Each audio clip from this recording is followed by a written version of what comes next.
आज हम जानेंगे कार्तिक मास की पौराणिक कथा। इस माह को बहुत ही पवित्र माना गया है।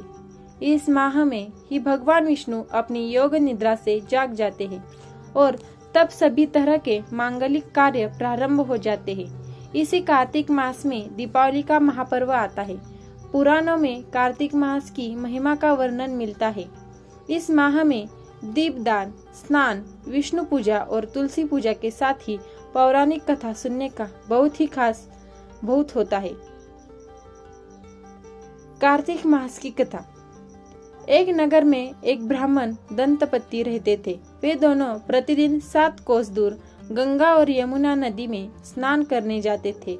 इतनी दूर आने जाने से ब्राह्मण की पत्नी थक जाती थी। एक दिन उसने अपने पति से कहा कि हमारा एक पुत्र होता तो कितना अच्छा रहता। पुत्र के बहू आती तो हमें घर वापस जाने पर खाना बना हुआ मिलता और बहू घर का काम भी कर देती। अपनी पत्नी की बात सुनकर ब्राह्मण ने कहा कि तूने बात तो सही कही है, चल तेरे लिए बहू ला ही देता हूँ। ब्राह्मण ने कहा कि एक पोटली में आटा डालकर कुछ मोहरे रख दे। ब्राह्मण के कहे अनुसार उसने पोटली बांधकर दे दी। पोटली लेकर ब्राह्मण चला गया। ब्राह्मण सफर के दौरान यमुना के किनारे बहुत ही सुंदर लड़कियां दिखाई दी। वे रेत में घर बनाकर खेल रही थी। उनमें से एक लड़की ने कहा कि मैं अपना घर नहीं बिगाड़ूंगी, मुझे तो रहने के लिए एक घर चाहिए। लड़की की बात सुनकर ब्राह्मण मन ही मन सोचने लगा कि बहू बनाने के लिए यही लड़की उचित है। जब वह लड़की जाने लगी तो ब्राह्मण भी उसके पीछे पीछे उसके घर तक चला गया। वहां जाकर ब्राह्मण ने उस लड़की से कहा, बेटी, कार्तिक मास चल रहा है, इसलिए मैं किसी के घर खाना नहीं खाता। मैं अपने साथ आटा लेकर आया हूँ। तुम अपनी माता से पूछो कि क्या वह मेरे लिए आटा छानकर 4 रोटी बना देगी। यदि वह मेरा आटा छानकर रोटी बनाएगी तो ही मैं रोटी खा लूंगा। लड़की ने जाकर अपनी माँ को ये सारी बात बताई।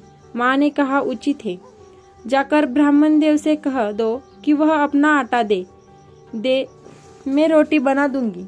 जब वह आटा छानने लगी तो आटे में से मोहरे निकली। वह सोचने लगी कि जिसके आटे में इतनी मोहरे है उसके घर में कितनी मोहरे होंगी। जब ब्राह्मण खाना खाने बैठा तो लड़की की माँ ने उस ब्राह्मण से पूछा, क्या आपका कोई लड़का है और क्या आप उसे लड़की की सगाई करने जा रहे हो। यह सुनकर ब्राह्मण ने कहा कि मेरा लड़का तो काशी में पढ़ने गया हुआ है, लेकिन यदि तुम कहो तो खांड कर कटोरे से विवाह करके तेरी बेटी को अपने साथ ले जाऊं। लड़की की माँ ने कहा, ठीक है ब्राह्मण देव। इस पर लड़की की माँ ने लड़की की खांड कटोरे से शादी करके ब्राह्मण के साथ भेज दिया। ब्राह्मण ने घर आकर कहा, रामू की माँ, दरवाजा खोलकर देख, मैं तेरे लिए बहू लेकर आया हूँ। ब्राह्मण की पत्नी भीतर से ही बोली, हमारे तो कोई बेटा बेटी नहीं है तो बहू कहाँ से आई। दुनिया ताने मारती थी, अब आप भी मारने लगे। ब्राह्मण ने कहा, तो दरवाजा खोलकर तो देख। जब ब्राह्मणी ने दरवाजा खोला तो सामने बहू को खड़ी देखा। उसने बहू का स्वागत किया और आदर सत्कार से अंदर ले गई। अब जब ब्राह्मण अपनी पत्नी के साथ नदी स्नान करने जाता तो पीछे से बहू घर का सारा काम करके और खाना बनाकर रखती थी। वह उनके कपड़े धोती और रात को हाथ पैर भी दबा देती। इस तरह बहुत दिन बीत गए। ब्राह्मणी ने अपनी बहू से कहा कि बहू, कभी भी चूल्हे की आग मत बुझने देना और मटके का पानी खत्म मत होने देना। परंतु एक दिन चूल्हे की आग बुझ गई। यह देखकर बहू घबरा गई और भागी भागी अपने पड़ोसन के पास गई और कहा कि मेरे चूल्हे की आग बुझ गई, मुझे थोड़ी आग चाहिए। मेरे सास ससुर सुबह 5 बजे से गए हुए हैं, वह थके हुए घर आएंगे, इसलिए मुझे उनके लिए खाना बनाना है। यह सुनकर पड़ोसन ने कहा कि तू तो बावली है, तुझे यह दोनों मिलकर पागल बना रहे हैं। इनके कोई पुत्र नहीं है, यह निसंतान है।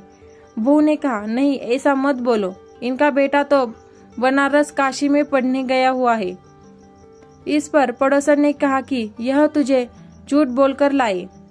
मेरी बात सच मान, इनका कोई बेटा नहीं है। अब बहू पड़ोसन की बातों में आ गई और कहने लगी कि अब आप ही बताओ मैं क्या करूं। पड़ोसन ने कहा कि करना क्या है, जब तुम्हारे सास ससुर आए तो जली हुई रोटियां बनाकर देना और बिना नमक की दाल बनाना।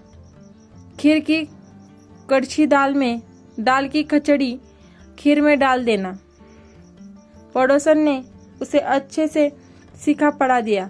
फिर जब उसके साथ ससुर घर आए तो उनका आदर सत्कार किया, ना ही उनके कपड़े धोए। जब उसने सास ससुर को खाना दिया तो सास बोली, बहू आज यह रोटियां जली हुई क्यों है और दाल भी अलूनी है। तब बहू ने पलटकर कहा कि एक दिन ऐसा खाना खा लोगो तो कुछ बिगड़ नहीं जाएगा तुम्हारा।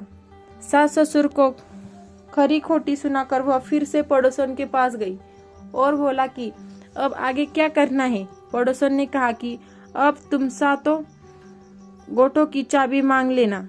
अगले दिन जब भी स्नान कर के लिए जाने लगे तो बहू अड़ गई कि मुझे तो सातों गोटों की चाबी चाहिए।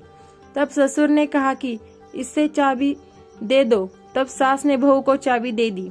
सास ससुर के जाने के बाद जब बहू ने दरवाजे खोले तो देखा कि किसी में अन्न भरा है, किसी में धन भरा है और किसी कोठे में बर्तन पड़े हैं। जब उसने सबसे ऊपर का 7वां कोठा खोल तो देखा कि शिवजी, पार्वती माता, गणेश जी, लक्ष्मी माता जी, पीपल पतवारी, कार्तिक के ठाकुर, राई दामोदर, तुलसी जी का बिड़वा, गंगा यमुना और 33 कोटि देवी देवता विराजमान है। वही एक लड़का चंदन की चौकी पर बैठा माला जप कर रहा है। ये सब देखकर उसने लड़के से पूछा कि तुम कौन हो। तब लड़का बोला कि मैं तेरा पति हूँ, अभी दरवाजा बंद कर दे, जब मेरे माता पिता आए तब दरवाजा खोलना। यह सब देखकर बहू बहुत खुश हुई और 16 श्रृंगार कर सुंदर वस्त्र पहनकर अपने सास ससुर का इंतजार करने लगी। उसे अपने सास ससुर के लिए अच्छे अच्छे पकवान बनाए। जब उसने सास ससुर घर पर आए तो उनके आदर सत्कार किया और प्रेम पूर्वक खाना खिलाया और हाथ पैर दबाने लगी। पैर दबाते दबाते बहू ने कहा कि माँ, आप इतनी दूर गंगा यमुना स्नान करने के लिए जाती हो तो आप थक जाती हो, इसलिए आप घर पर ही स्नान क्यों नहीं करती हो। यह सुनकर सास कहने लगे कि बेटी, गंगा यमुना घर पर तो नहीं बहती। तब उसने कहा कि माँ जी बहती है, चलो मैं आपको दिखाती हूँ। जब बहू ने 7वां कोठा खोलकर दिखाया तो उसमें शिवजी, पार्वती जी, गणेश जी, लक्ष्मी जी, पीपल पतवारी, कार्तिक के ठाकुर, राई दामोदर, तुलसी जी का बिड़वा, गंगा यमुना बह रही है, 33 कोटि देवी देवता विराजमान है। वही चौकी पर बैठा एक लड़का माला जप रहा है। माँ ने उसे देखकर कहा कि बेटा तू कौन है। लड़का बोला, माँ मैं तेरा बेटा हूँ। तब ब्राह्मणी ने पूछा कि तू कहाँ से आया है। लड़के ने जवाब दिया कि मुझे कार्तिक देने भेजा है।